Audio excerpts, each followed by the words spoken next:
Good evening, everyone. Happy Tuesday. Happy March. Welcome back to Tuesday Boozeday here. Our special edition, special guest today, my editor, Stephanie Cohen Perez, will be on here in a little bit. But before we get to the fun stuff, let's kick off every week as we do by share with me what you're drinking, where you're watching from, what you got going on today. I'm having my usual rum here tonight. So cheers to you all out there. So yeah, new month, that means a new contest, and that means I have winners to announce today for February. So just some housekeeping, I guess, to get through before we jump on with Stephanie. Let me see.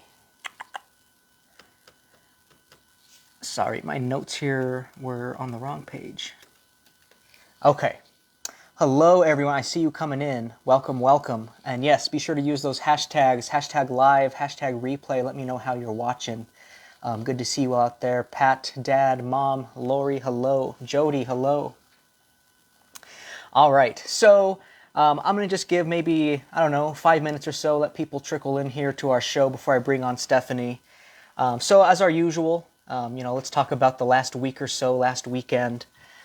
You guys definitely let me know in the comments what you have going on or what you had going on over the last week. Hopefully some fun stuff. Here in Colorado, it was one more cold weekend, and then yesterday starting to get warm again, go figure. But yeah, for us here, I wouldn't say it was necessarily busy, but we did do some things. Let's see, so Friday night we watched Tom and Jerry, the new Tom and Jerry movie with the kids. I really liked it. I thought it was funny, quite entertaining. It's Tom and Jerry in New York City interacting with a bunch of real-world people. So yeah, that is on HBO if you guys want to check that out. And then Saturday, I went and bought the kids a Sega Genesis Mini console. My oldest had asked to play my PS4, and I said, I don't think so. You got to work your way up to that. Let's start you on the original stuff here, the Sega. So I went and got that. I still have my original Sega, but I was not about to let my kids play with that, especially my son who breaks anything he gets within 5 minutes. So I went and got this one. It comes loaded with like 40 of the classic games. It's pretty cool. So yeah, we got that. They played a good chunk of the weekend. Me and Natasha even played Sunday night. 90s kids just duking it out, playing Sonic. And we tied. We played for 40 minutes. And after all that, it was a tie, is what it told us. So, I don't know, I guess we're both just that good. Let's see what else. We watched the Canelo fight Saturday night. That was what I expected. 3-round knockout. Nice, short, and fast. And then last night, we had our Bulls-Nuggets game. We had to watch on TV. The Nuggets won this one. The Bulls really let it go, as they do. That's okay, though. They play again in 3 weeks. So we'll get that sweet, sweet revenge then. Oh, Bernadette, frozen car washes. That doesn't sound like a good thing. I think that happened to you on my birthday party last year. You were on your way, and I think a pipe burst. So that's cool. All right. So let me see here. I'm going to skip my usual pop culture check-in. Just so we can, save time here and have more time with Stephanie. Stephanie, are you even in here? I haven't even looked up to see. I hope she is. Writing-wise, for me, I am still working on Nightfall. That is that sequel for Amelia Doss. I am at 25 out of my 30,000 words due for that. So yeah, I should be wrapping up my half of that next week. And then I'll be waiting for Miss Stephanie, Audrey Bryce, to work on her half there, and we'll get everything sorted out. Exciting news. Also, I am currently sitting on the cover for Time of Fate. Sorry, I have so many books, I'm starting to forget titles.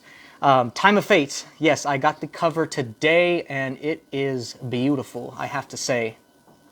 It's probably my new favorite cover. But I will not be revealing it until tomorrow, so you guys are all going to have to wait. I will post a little teaser after the video in the group, so stay tuned. It'll be like the top half of the cover showing the title. But tomorrow, stay tuned for the full thing. And I just got word Stephanie is in, hoping her iPad works for this. We'll see. So yeah, stay tuned for the cover reveal.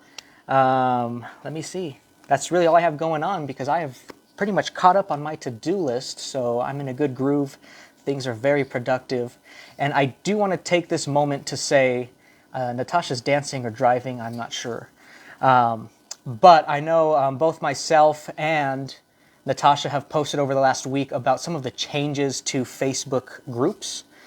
So Facebook is at it again, basically, guys. They don't like when you get to interact with your fans. I mean, you used to be able to run your just regular page and everything was fine there. They basically put a stop to that where you have to advertise to reach your own following. So then we all started making these little private groups, and now they're really cracking down on that by just making algorithm changes to make sure you can't see everything posted.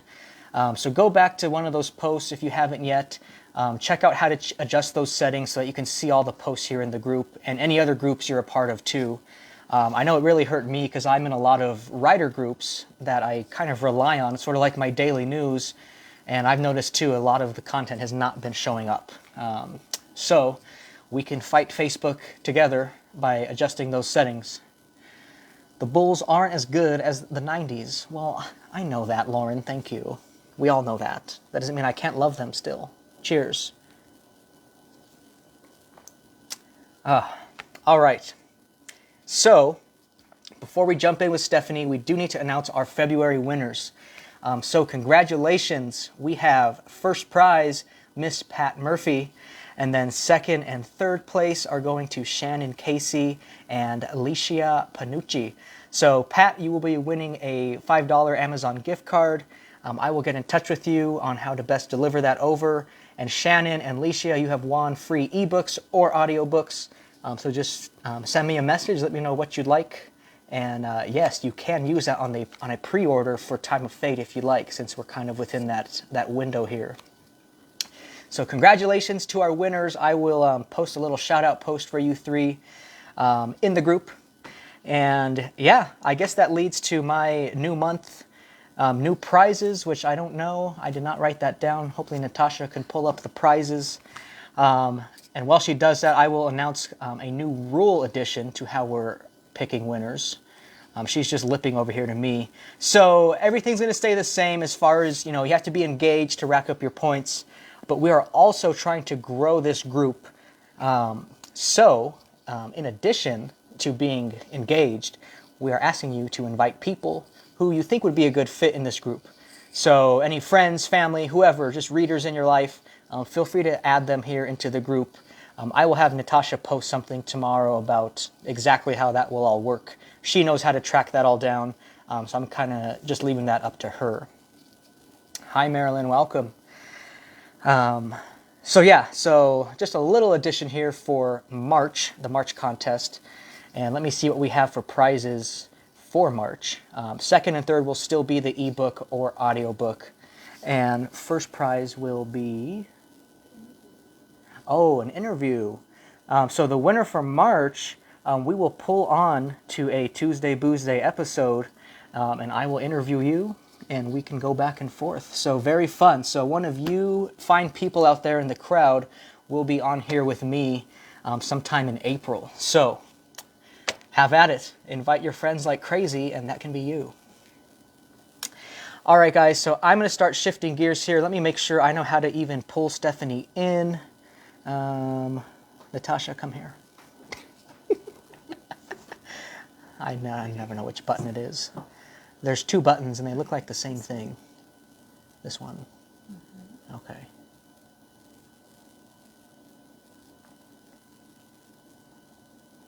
Is she on here? Because I didn't see her. She said she's in here. Oh, wait, hold on. There she is. So let's go ahead. Stephanie, I'm going to send you the invite.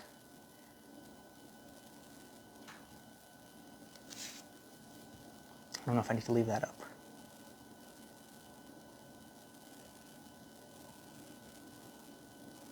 No, it's not the right one. It's this one.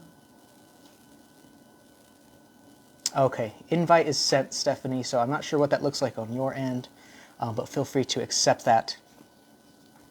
While she gets that figured out and joins us here, I did want to just kind of talk about, from an author perspective, having an editor, what it's like working with one. As far as me and Stephanie go, she has been my editor since Wealth of Time. I had actually reached out to her to edit one of the short stories for the series, but our schedules weren't lining up. So we kind of put that on hold, and then she ended up being able to work with me for Wealth of Time, and we've been working together ever since. Finding an editor is, it's kind of like dating, I guess, in a sense. You really have to just kind of feel around, work with new people until you find someone who really gels with you. Let's see. Sorry, she just sent me a message. She says she's not seeing the invite. She says she's not seeing the invite. Okay, well, she can send a request to join by clicking this.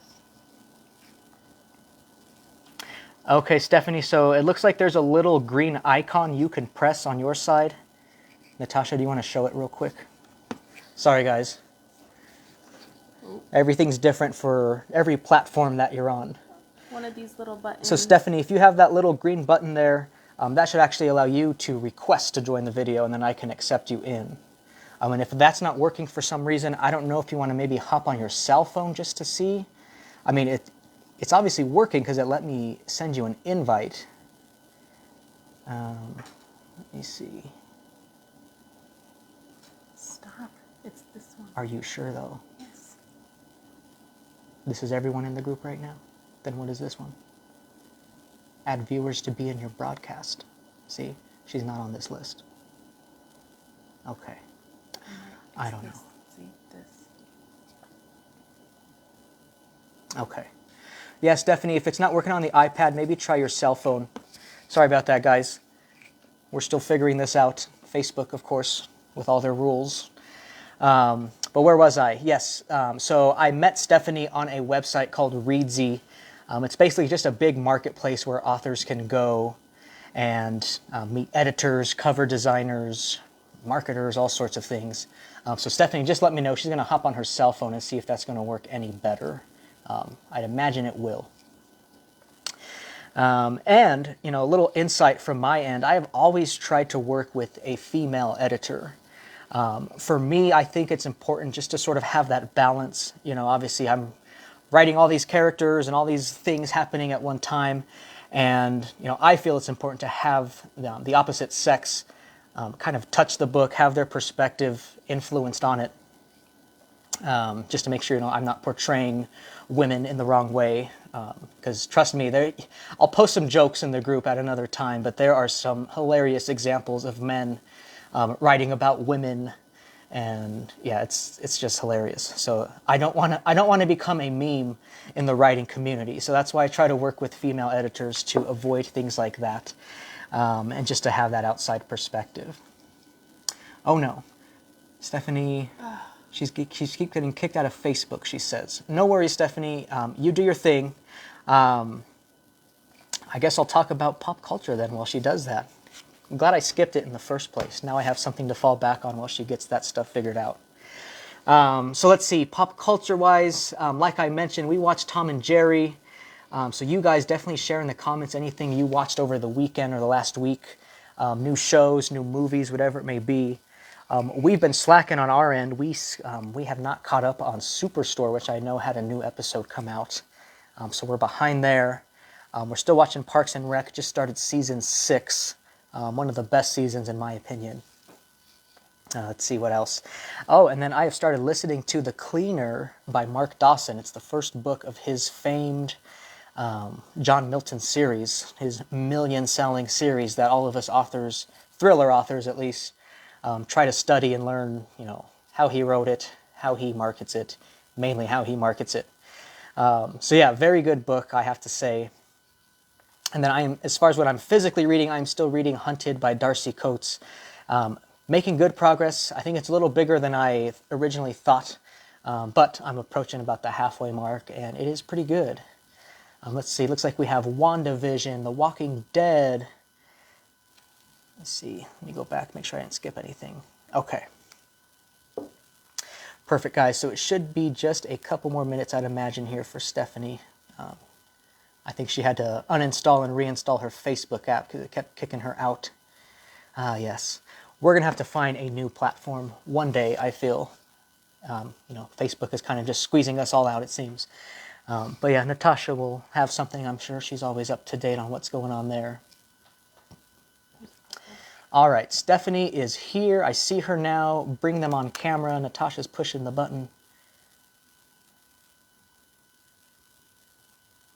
That's fine. Add.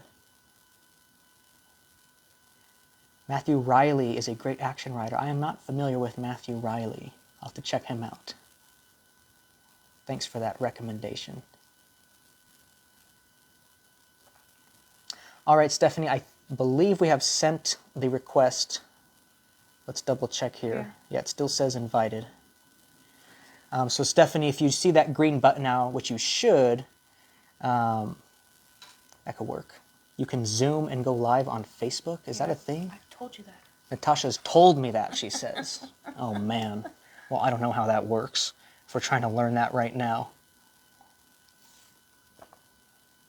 Let's see. I saw Stephanie here, and then she left. And now she's back. I see your little picture icon at the top of my screen. Oh, there we go. Okay, here she comes. I think we're good. We get the Zoom thing tonight, thank God. I was not trying to. I'm already flustered. But here she comes. It says she's loading, I guess. All right. Let me get ready for my questions for Stephanie. And before she gets here, guys, I do want to say thank you to those of you who posted questions in the group for Stephanie. Once again, like it was with the other Stephanie, yeah, imagine my confusion when I was working with Amelia, with Stephanie and Stephanie. But yeah, you guys gave plenty of questions. We have plenty of content here, so thank you. Again, just adding with your engagement here to keep things going. Losing my sound, that's a good sign. That means she's on her way, I think, because that's what happened last time. Now I get to yell really awkward.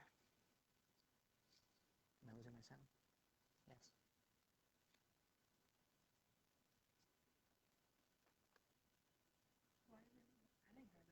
I don't know. It still shows her as just kind of spinning there. It said no answer. No answer. Well, that's weird because she's the one who asked to join. Let's try it again. And Stephanie, I'm going to just pull up Zoom just in case. If I even have it on my computer in front of me. Oh, am I here? Okay. Hey, I'm so welcome. sorry that I have had to reset my Facebook password. Then they needed to get through the security check. So I don't even know what my Facebook password is at the end of this, but thank you everyone who stayed on while I was experiencing all the tech difficulties. Perfect. No worries. We are glad you are here.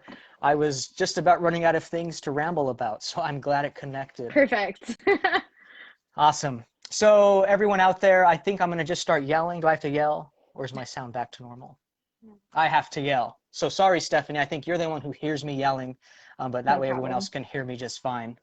So funny enough, this is actually mine and Stephanie's first time talking. Oh, now I'm back, Natasha says. Okay. This is actually our first time talking face-to-face, funny enough. Everything's always been through email or Facebook messaging. So good to see you face-to-face. Welcome to Tuesday Boozeday. And yeah, so let's jump right in, Stephanie. So let's just start by just telling us about yourself, you know, I guess your day job, your freelance job, your background, all that fun stuff. Sure. So hello, everyone. This is my first live. I feel like we're all very used to Zoom and all other meetings these days, but if there's tech difficulties, I apologize in advance. I also don't know if I can see the comments. I see comments as they come up. So if I miss anything, Andre, please feel free to reiterate it later. Yep. So hi, everyone. My name is Stephanie Cohen Perez. I'm based in New York City. So if you hear a lot of crazy noise, I'm really sorry. I can't do anything about it. Like Andre said, I've been working with him for it's been a few years now, I feel like. And, you know, I guess I'm one of the few people in the room, the virtual room, that knows what happens at the end of Wealth of Time. So I will not spoil that tonight, but I will say when it's all ready, everyone needs to go check it out. So I am an editor in several capacities. I work full-time at a publishing house here in New York. Before this, I was in Boston, also in publishing. Before that, I went to school for literature, which I'll answer someone's question later about if you need an English degree, etc. And I'm actually starting a new job next week, so it's a really exciting time.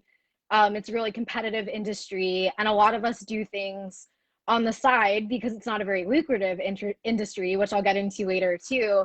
So I have a lot of friends who are like booksellers at night. I myself run my own freelance editorial business, which is how I met Andre. And it is a hustle, but it's a really good time. And I hope to share with you all tonight the things I love about my career. And maybe it's a fit for you, or maybe you'll want to find an editor after this. So if you have any questions, please feel free to, put them in the stream, or if I don't see them, Andre will see them. But I'm really happy to talk about my own experience. And as I'll mention several times, there are so many different types of editors and jobs within editorial that I can really only speak to my own experience. So of course, take it with a grain of salt, but I'll try to give you as much information as I can. Perfect, thank you. And yes, guys, if you think of any questions you want to ask, definitely drop them in the comments. I am here ready to type them down and ask Stephanie them for you. But I did see one question asked to me, I guess. How did I know that Stephanie was the one? It's a funny way of putting that question. I don't know. I mean, she was I think my fourth editor I had worked with in my career so far. And I don't know, we just we hit it off. We vibed really well. We talked about things outside of the books, just kind of made that more personal connection, I guess. So yeah, we kind of just, I guess you could say, a friendship blossomed from the editing, and yeah, that's why we've been sticking together ever since Wealth of Time, which was 3 years ago this month. That's crazy. That's absolutely crazy. I don't know what day it is here, we're just, it's Tuesday. Right. We all know it's Tuesday, but sometimes I'm like, what year is it? Yeah. So, exactly. Cool. Awesome. So Stephanie, like you mentioned, actually, that is my first question for you. Do you need an English degree to be an editor? Sure. So again, I am not the ultimate source on this, but I can definitely share what I've learned working in the industry. At minimum, most editors will have a bachelor's, but that isn't necessarily limited to English, or whether it's English language or literature, creative writing.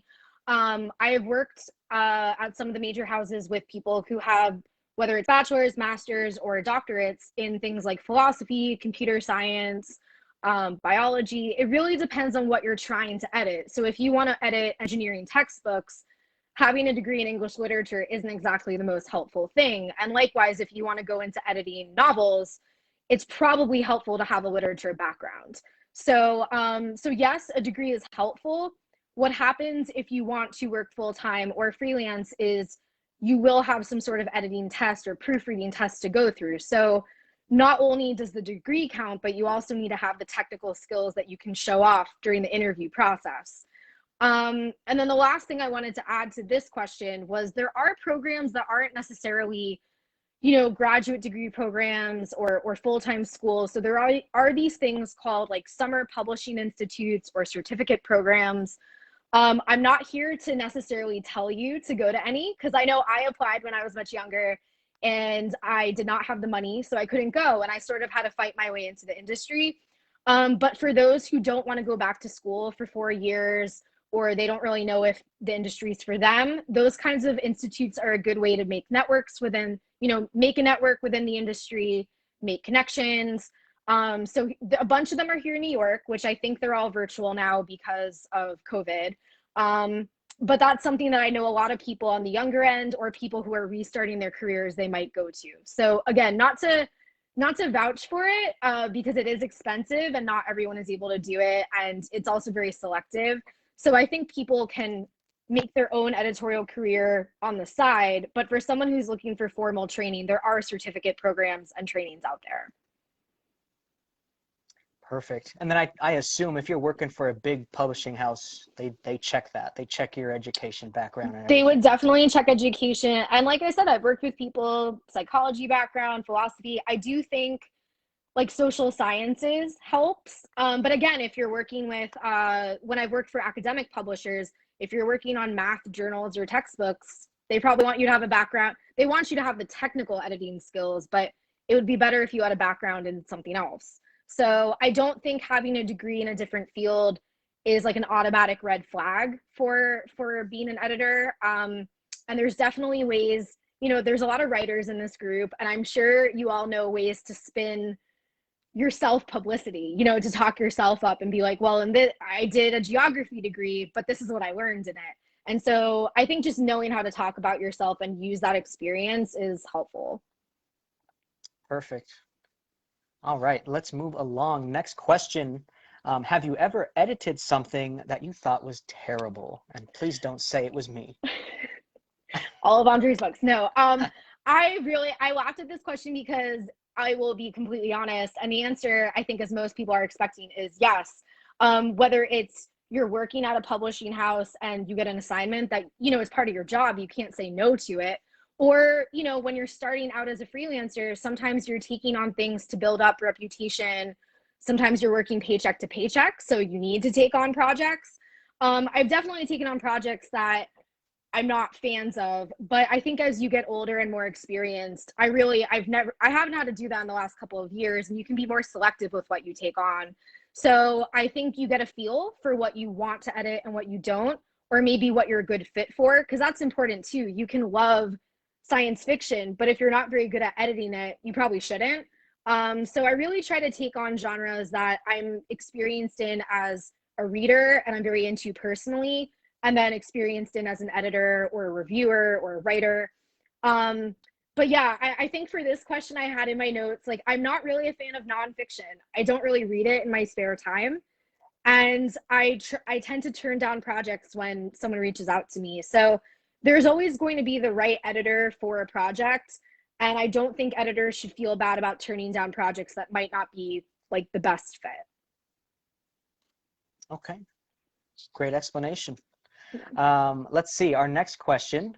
How many hours a day do you spend editing? Sure. Oh, can I add one more thing to the last one? Sorry, I'm like Okay. going off script. Yeah. So just one more thing about the last one. I think part of being an editor is just the communication and the honesty with, even if you absolutely hate a book, that author spent, whether it was a year of their life or 10 years of their life or whatever, a month in COVID when we're all home doing nothing or whatever.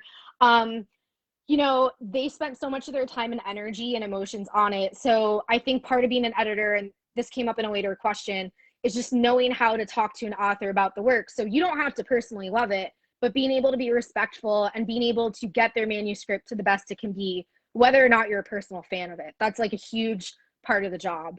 And especially if you plan on working as an editor full time, you will get books or projects that you don't love. And so you have to be willing to work on some projects that, might not be great. And jumping into the next question. So how many days do you spend on editing? So it really depends on what your role is at a publishing house. There's different types of editors that I'll go over quickly. So if you're in production, your whole day, 9 to 5, is mostly technical editing. But if you're in acquisitions, which is mostly what I do these days, you're more so curating the list of books that you publish. And so what I do for freelance is copy editing, proofreading. I'm working hours and hours doing that technical stuff. But in my full-time job, I would say maybe only 3 hours a day. And then the rest is like a lot of emails, a lot of meetings. So there's a lot of different facets to editorial jobs. And when someone is looking for an editor role, they should know the difference between, is this person working only on manuscripts, or are they acquiring books? And what sort of, it's very different. You could be a website editor and then all you're doing is editing website content. So there's tons of definitions for the word editor. And I think when people are looking for jobs, that's like a main thing to look out for. But it is a hustle, like I mentioned earlier. So I have a full-time job, and then on nights and weekends, I do freelance copy editing and proofreading. So if you are afraid that you'll have to get like a new glasses prescription, or that your light bulbs will blow out because they're out all night. I just changed my light bulbs this morning. My glasses prescription has gotten progressively worse, and I'm like not even that old. So these are just things that, in addition to the physical fatigue, there's also the mental burnout. So editors have to be really careful to, that's great that you could sit and read for 20 hours a day, but you probably shouldn't, and you have to be pretty careful. Yeah, I mean, Yeah, that sounds a lot like my schedule. Nights and weekends hustling, Yeah. and yeah, my vision gets worse every day, it feels like. A lot of All screen right. time. Yeah. Oh, so much. I know. Yeah. All right. So, kind of a two-part question here, Stephanie. How many authors do you work with right now? Obviously, not at this exact moment. Sure. And how many books are you editing at a given time? Sure. So I'll start with the second one. For work, it's usually 8 to 10, tops 12 books a season. So you would be and that's spring and fall. So you would be working half a year, let's say, on 8 to 10 books. And then in addition, so it really depends on the author's personal schedules. I try to devote myself to one novel at a time. So if I'm able to do that in a month, great. I'll turn over the edits to the author and then I'll do it. I'll take on another book. Some books are really long. Like I'm working on a very long space opera with someone I've worked with for a couple years now. And the author gave me 7 months, which sounds very crazy and a lot of time. But when you think about the fact that the book is 500 pages, it makes sense. So it really just depends on the length of the book. You have to work with the author's schedule. So when Andre and I communicate and he says, I'm thinking of launching the book in May or June, I have to work with that and make sure there's a lot of back and forth with like copy editing rounds, proofreading rounds. So I always want to make sure there's plenty of cushion time for the author to get the edits back. And that goes for, again, freelancing, full timing. It's a lot of balancing. It's a lot of planning. So I think someone asked how many authors do I work with at a time? Yeah, it really depends on the season. In the winter, I'm in New York. There's nowhere to go. It's COVID. So I tend to take on a little more projects. But when I know that like the weather is nice and before COVID, when I could see my family and take my dog out more, I try to cut back on things because you also have to give yourself that mental recuperation. And it's nice to kind of take some time off in the summer and go back to it in the fall. Perfect. Yeah, got to strike that work-life balance, right? All right. So, next question. Are there any books that don't interest you when you edit them? I know you mentioned nonfiction, but maybe we discuss within fiction. Are there any genres, I suppose, that Sure. don't interest you? Sure. So again, nonfiction, and that isn't to say all nonfiction. I've edited a lot of cookbooks, which is really random, but I really like it. And there's like a very specific style for it. When it comes to fiction, so my favorites are fantasy, sci-fi, horror, adventure, that kind of thing. While I do like horror, I won't read anything with like gratuitous, pointless violence. If it feels weird to me, I won't take it on. I also don't do erotica. So that is another thing I've been asked to do. And I'm like, there are a lot of adult fiction novels that will have intimate scenes or they'll have romance scenes, but erotica is a completely separate genre. And I think that people should know what they're getting into when they want to edit that or write it. So I don't take on a lot of romance either, just because it's either really good or, in my blunt opinion, it's like really sappy and I just don't want to spend time on it. So I think you get a feel for what you want to work on and what you're best at. I know I started working on a lot of sci-fi and fantasy because that's what I read in my free time. And so I feel more experienced with those novels, and I feel like I have a better idea of the trends in the market. Right. Yep. I mean, and that was definitely a factor for me as well when first working with you. Obviously, each editor has their own style to bring, especially to specific genres. So yeah, definitely. Anyone out there looking for an editor, find one who fits your genre and knows it well. And Stephanie, I apologize then if you don't like violence for the Amelia Doss series, but there's more of that coming.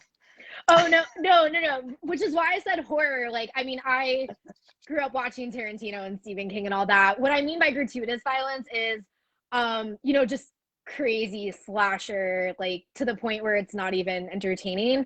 But my favorite holiday is Halloween and all that. And I will say, just as a quick blurb, if someone does have a book that they feel is too scary or sexy, like you just have to let your editor know that. And that way you can see if they're a good fit.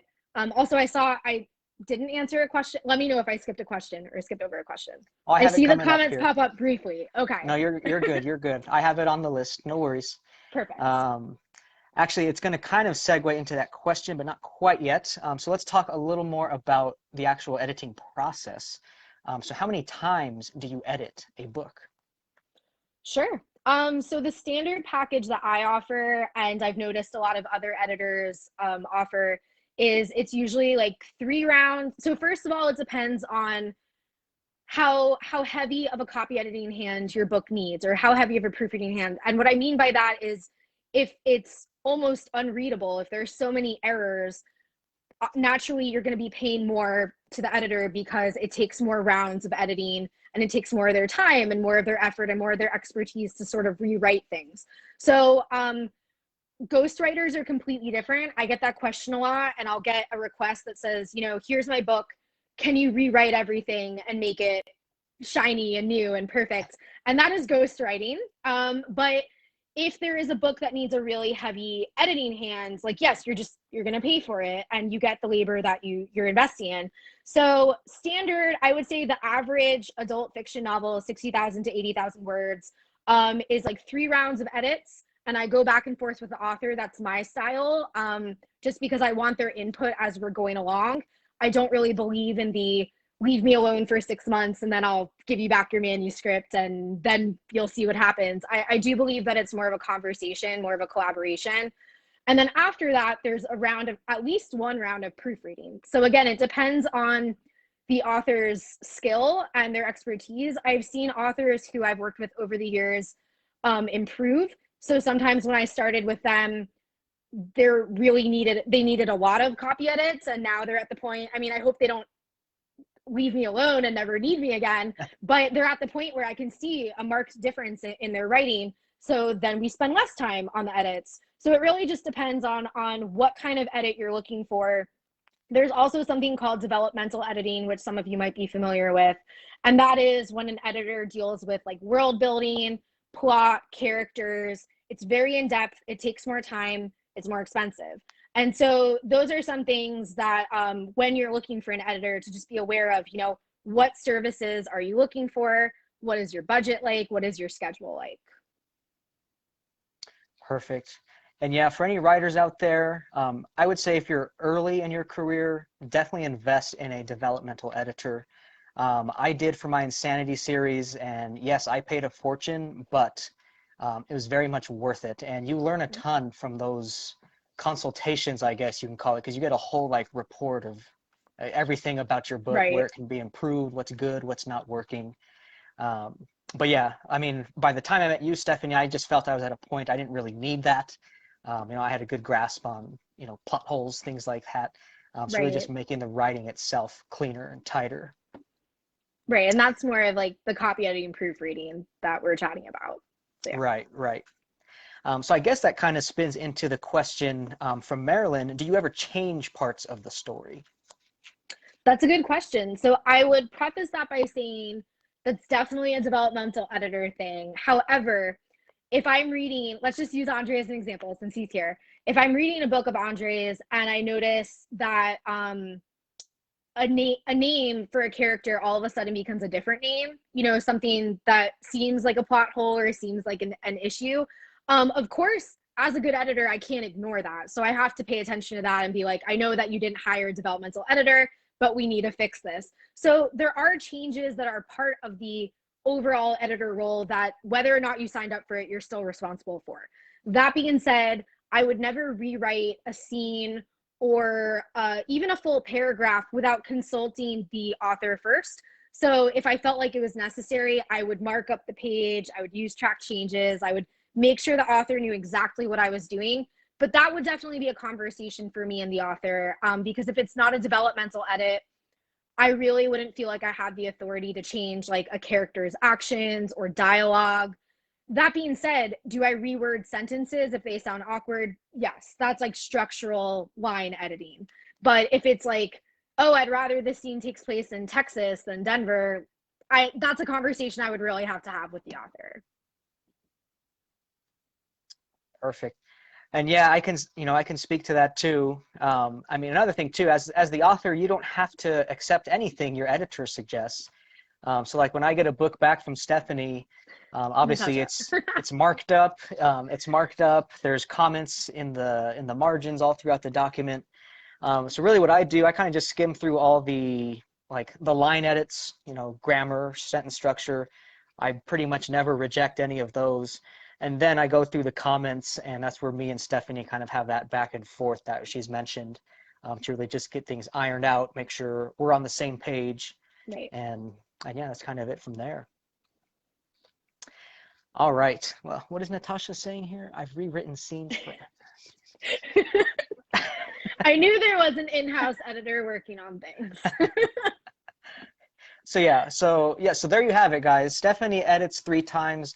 I edit 3 times before sending it to her, and then when I get it back, I do a final proofread. Natasha reads it. So it's had like 9 different read-throughs before it's published. And so cheers to the typos who make it through all of that somehow. God bless you. All right. Well, last question here, Stephanie, Sure. which I don't even think I even know the answer to. Are you published?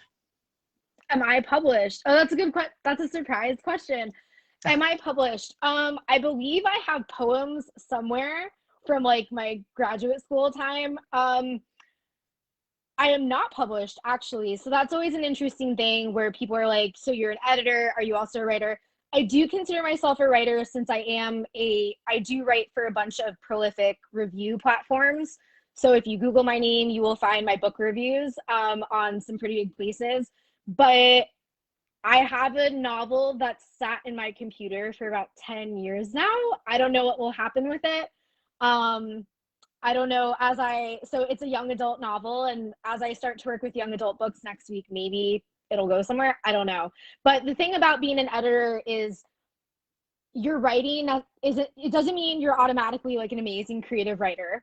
I definitely enjoy helping others on their books and their brain children more than I enjoy my own writing, to be honest. And I think you can be both. Like, I think you can be a published author and then you could also be a prominent editor. But some of us tend to choose one path or the other, and that way we can fully commit to it. So Andre, obviously, writing is like, his forte. And for me, it's always been, I feel like even in school and before then, my family was always like sending me things to proofread and look over, even when I was a kid. And so for me, I've always sort of preferred the editing side of it. But you never know what life will throw at you, and maybe if I get published, I'll let you know. Definitely, and we will absolutely celebrate that here in this group. Um, yeah, get it out of the drawer, I guess, and find an editor. I know a Yeah, good I one. would definitely want so to answer that part of it, I definitely wouldn't edit my own book because, as Andre said, you want the more eyes on your book or your project as much as possible.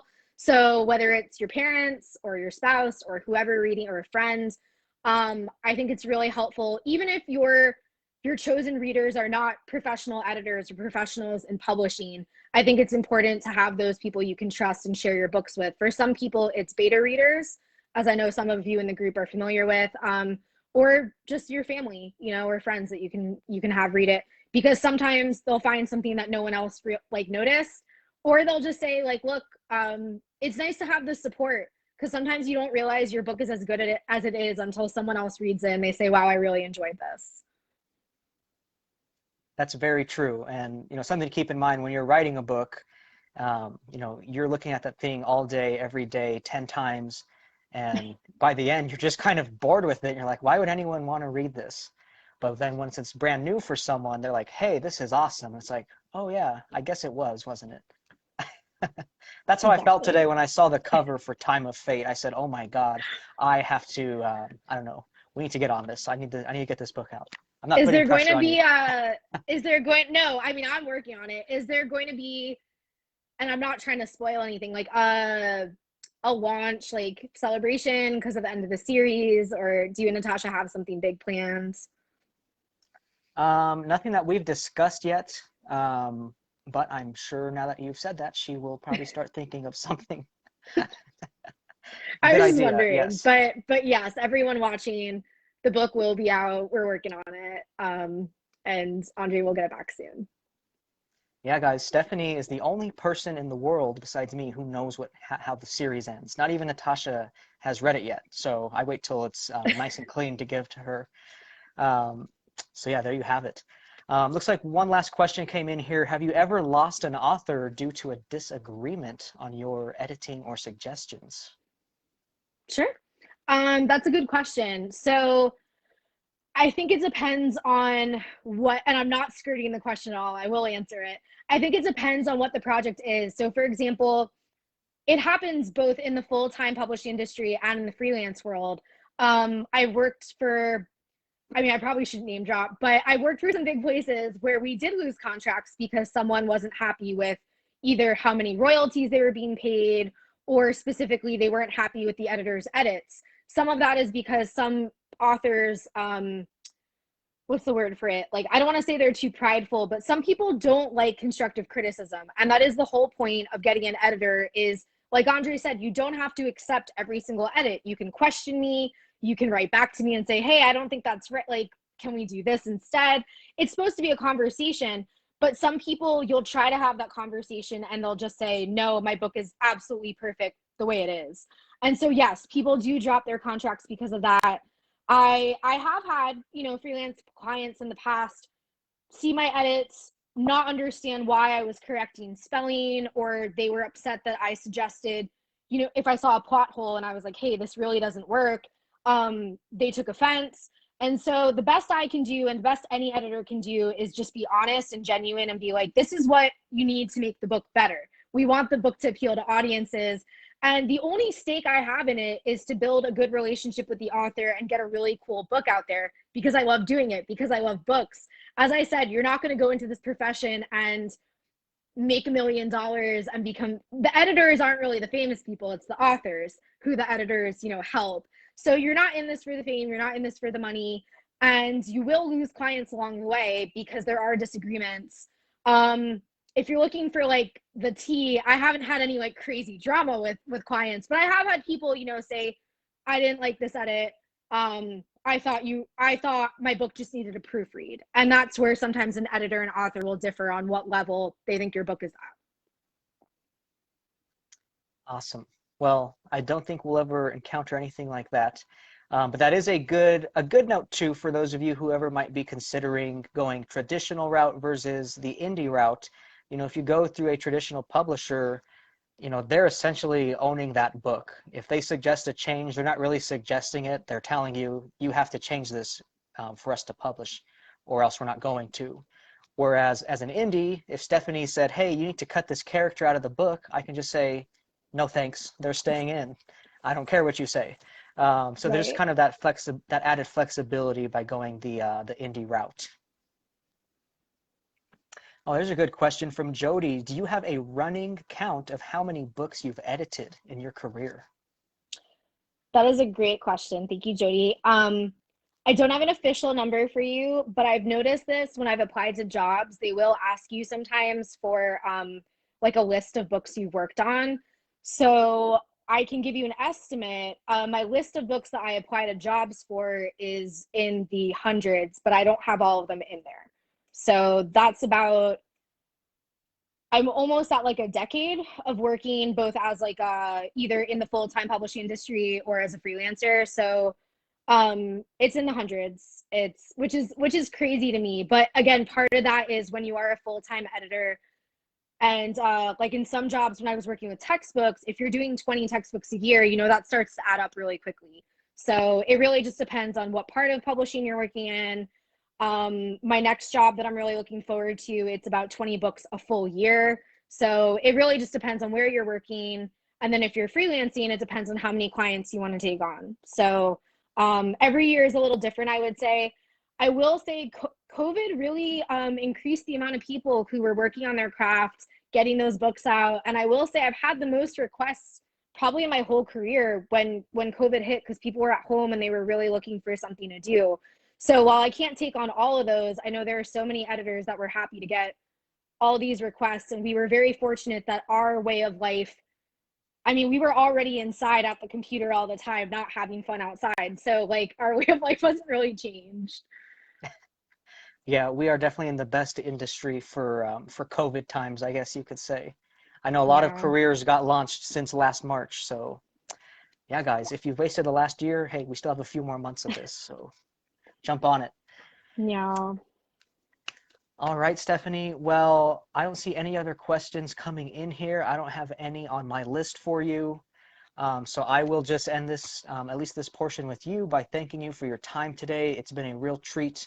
Again, speaking with you face to face for the Yes. first time, and then just chatting about all this editing and book stuff. I know the fans here have enjoyed it as well. So thank you, and maybe we'll have you on another time to talk about whatever the next series is.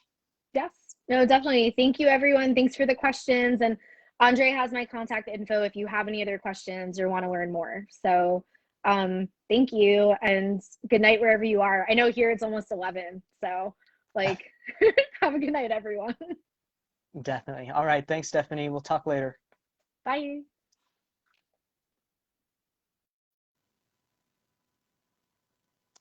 All right, guys. Well, there you have it. That was my editor.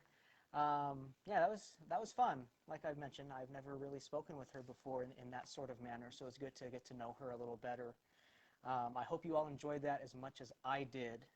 Um, and yeah, Stephanie is in the group, so if you do think of any other questions you want to ask her later on, feel free to drop that in the comments. You can even tag her, Stephanie Cohen Perez. Um, what? Speak up. I'm still yelling, I feel like. Sorry. This has been a long video. I'm starting to lose my voice, especially all that rambling at the beginning. All right, guys. Well, on that note, I will wrap up tonight. So a final cheers. Next week, we'll be back discussing the topic of motivation.